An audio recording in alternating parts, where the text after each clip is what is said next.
Chris Sewall here, baseball card collector, investor, dealer in that order. Welcome everyone. Regular Rollers time. Happy Thanksgiving, everyone. And we're going to jump right in right after I mention that this week's list is brought to you by Greg Morris Cards. More on them coming up in just a bit.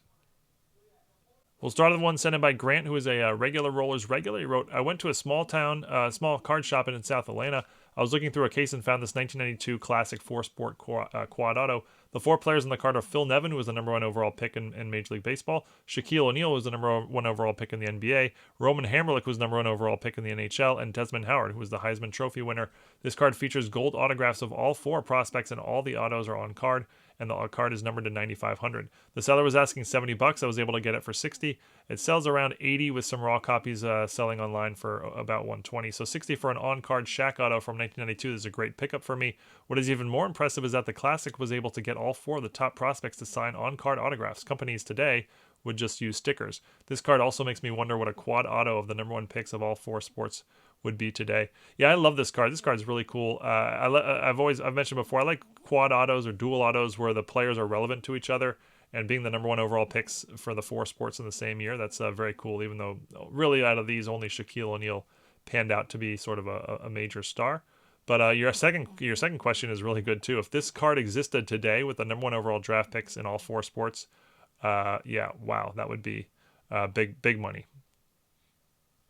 This was sent in by Faren, also a regular Rollers regularly wrote, I've been on the hunt for unique Ricky Henderson cards for years now for my personal collection, though I usually just buy vintage lots on eBay and avoid modern stuff, but years ago I was gifted a serial numbered card out of 40 from 2003 Donruss Rookies and Traded Season stat line, but I've never seen one for sale. Recently I got lucky enough looking for Hall of Famers to complete my vintage sets when I came across this lot in auction. Imagine my surprise when I saw a similar Ricky Henderson card numbered out of 66 labeled career stat line in the lot.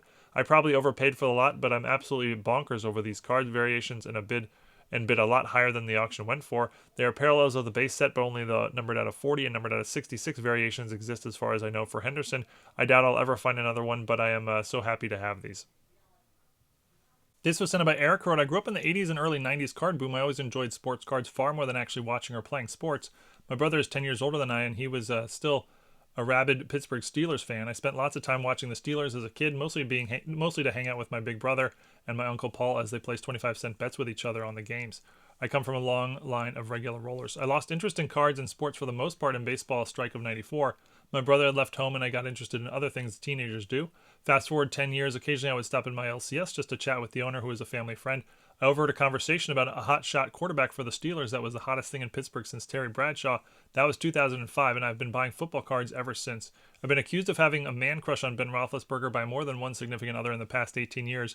I did ask an ex-girlfriend of mine to commandeer a life-size cutout of him that was being used for a promotion at a sandwich shop where she worked. That's probably too much information, so let's get to my purchase. A game-used patch from the year I began collecting Big Ben, numbered to 150. The other two cards are numbered as well, and all for less than his jersey number. That's a deal for me all day, every day. There's also a cautionary tale to be learned here. I can personally attest to cards like this of Roethlisberger costing $20 to $50 when they first came out on the market. 2 Super Bowls and a Hall of Fame career later, bought the entire lot for a penny plus shipping.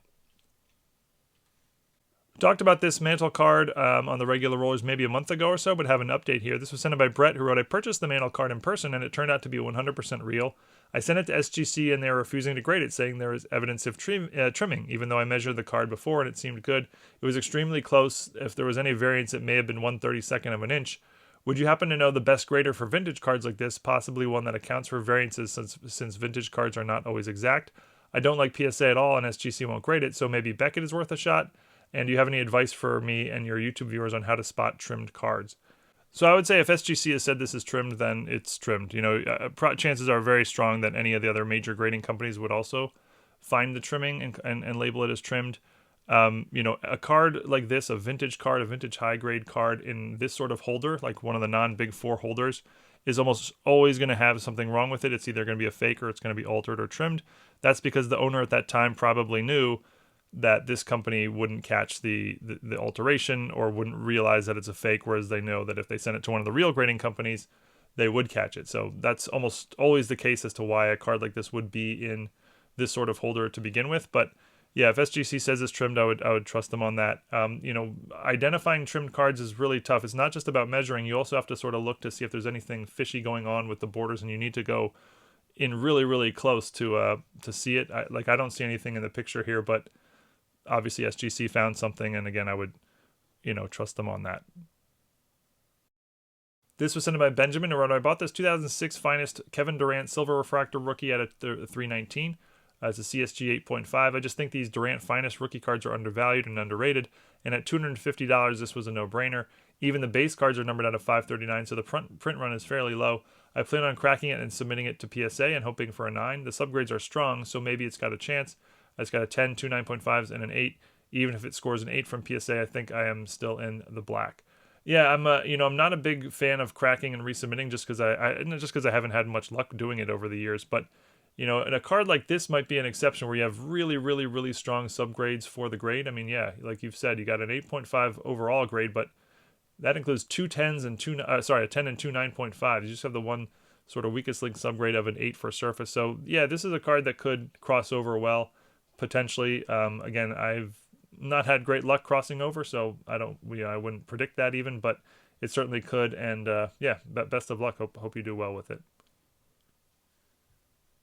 This was sent by Sean, who wrote, I picked up a lot of two 1910 to 1911 T3 Turkey Red cards for under $190 on eBay recently. It's Wildfire Schultz and Chief Bender. The seller made several common mistakes. First, it was a multi-card listing, but the main photo was of a single card Schultz, but the more valuable card is actually the Chief Bender, and the cheapest sold listing I could find for the Chief Bender was $350 plus. Second, the title says 1911 Turkey Red baseball cards, no mention of T3 or 1910, or even the player names. I'm sure many missed this listing in the save searches. Yeah, you did really well here. The Chief Bender is a Hall of Famer, and even in run over by a truck division grade, it is worth well more than the cost of more than what you paid for the entire lot here. And yeah, you're right. The listing here really needs to include T3 and really should include Chief Bender, and the main photo definitely needs to have the Chief Bender, as again, like you mentioned, that's the more desired of the two cards in the lot. This was sent by Matthew, and I've been thinking a lot about some of your recent videos, namely the ones where you talk about the absurd prices of current rookie cards and their career trajectory it will take to maintain that kind of card value. I came across this BGS 9 2001 Fleer Authority Ichiro rookie. It's not his best card, but it's numbered to 2001, and there's no question about the career he's had. I was able to send a best offer, and I'm all in at $59. The grade is just 0.5 away from a gem mint. With the price, I feel that there is a low risk to crack it and resubmit, hoping for a gem mint. Might not happen, but I think it is at least feasible at that price. Either way, with the crazy prices of young players like Adley Rutschman, Gunnar Henderson, and Corbin Carroll, etc., I feel that my chances of eking out a profit are better with a numbered Ichiro rookie.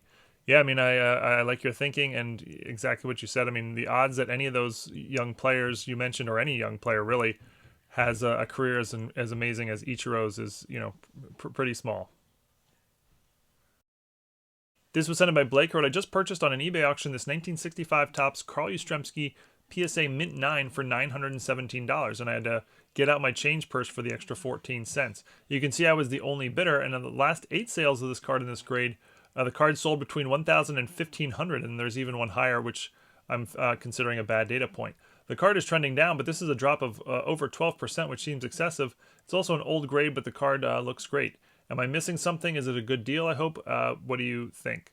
Yeah, I think, look this over. The listing looks fine. The seller seems legit. I think you just got a good price on this card. That just happens once in a while. And yeah, I looked over recent sales, and they basically exactly what you said, range from a little over 1,000 up to 1,500 and even tad over that. So I think you just happened to, get a little bit lucky here and got a great price on a great card. All right, next up is a 1992 Topps Archives Michael Jordan, and I always like this set. So Topps did not put out basketball cards between 1982 and 1991. There was a 10-year stretch where Topps did not put out any basketball cards. So when they came back in 1992, they put out this archive set where the players were featured in with the card design of what would have been their rookie card from the baseball card design. So Michael Jordan here, for example, his rookie card would have been in 1984 Topps if Topps had been putting out sets every year. So they used the 1984 Topps design from the baseball set for the card, and every player in the set has that. Their card design is from the baseball card design of what would have been their rookie year. It's sort of gimmicky, but I thought it was kind of clever. This sold for $16.50. I was the seller. I sold it through Greg Morris cards, and the Jordan here is the most valuable card in the set. It's not expensive a set, but like I said, it's sort of a set I always liked. And Greg Morris cards, as I mentioned, is sponsoring this episode. Look at that, 439,000 feedback, 100% positive. They're one of the most trusted sellers of sports cards on eBay. I'm a customer there both as a buyer and seller. I recommend you check out their inventory. If you buy from them, you know you're getting the card you ordered and in the stated condition. There won't be any surprises there. I've included links to all their information, both if you're looking to buy from them or consign to them, in the description below. This was sent by John, who wrote, I wanted to share this. This Pat Freiermuth card might be valued at $1.25. Did this person just make a mistake typing $125, or is something fishy here, and they purposely posted it for $125 as to try to trick someone? What would be the purpose of mentioning this here? Well, to have card buyers not get tricked into paying prices like this, thinking they are getting or buying something special. Yeah, this is something a lot of eBay sellers do. It's actually quite common.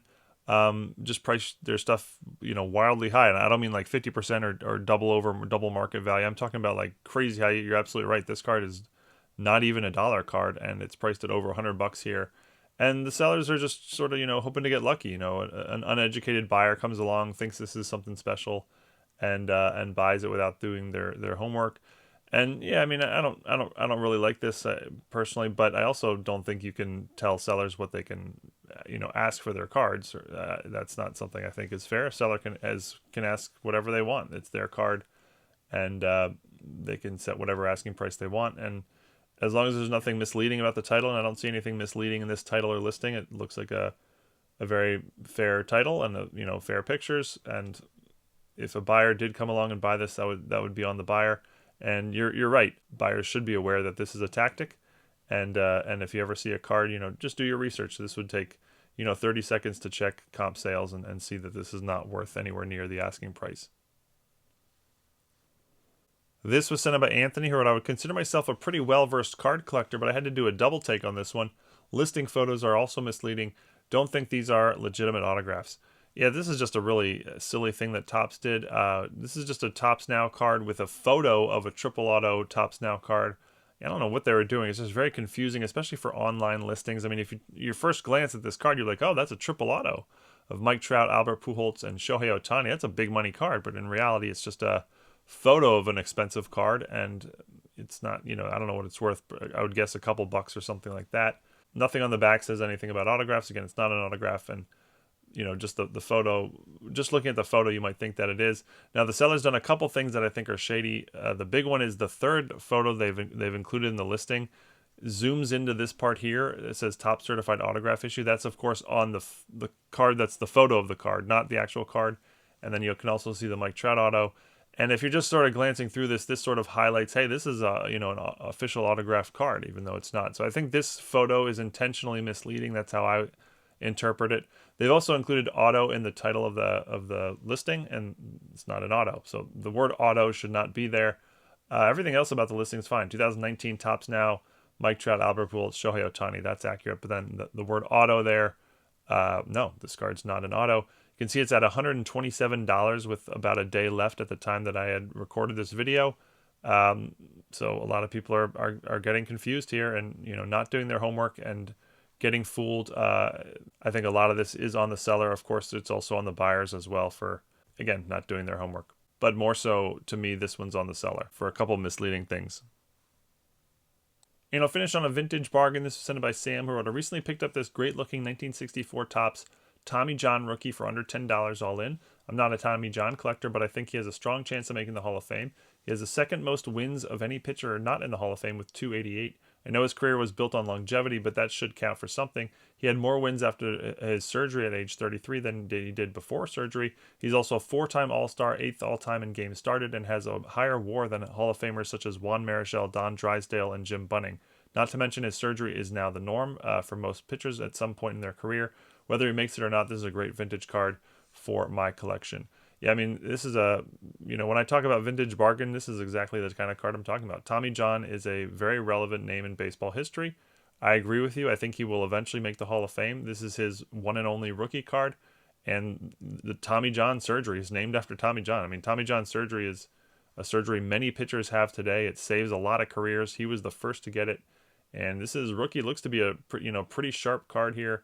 under $10 all in. And yeah, a couple years from now, you may just have yourself a Hall of Fame rookie card from the mid 60s for under $10 in a solid, I don't know, mid grade or even, upper mid grade type of condition. So vintage bargain in my book. Yeah.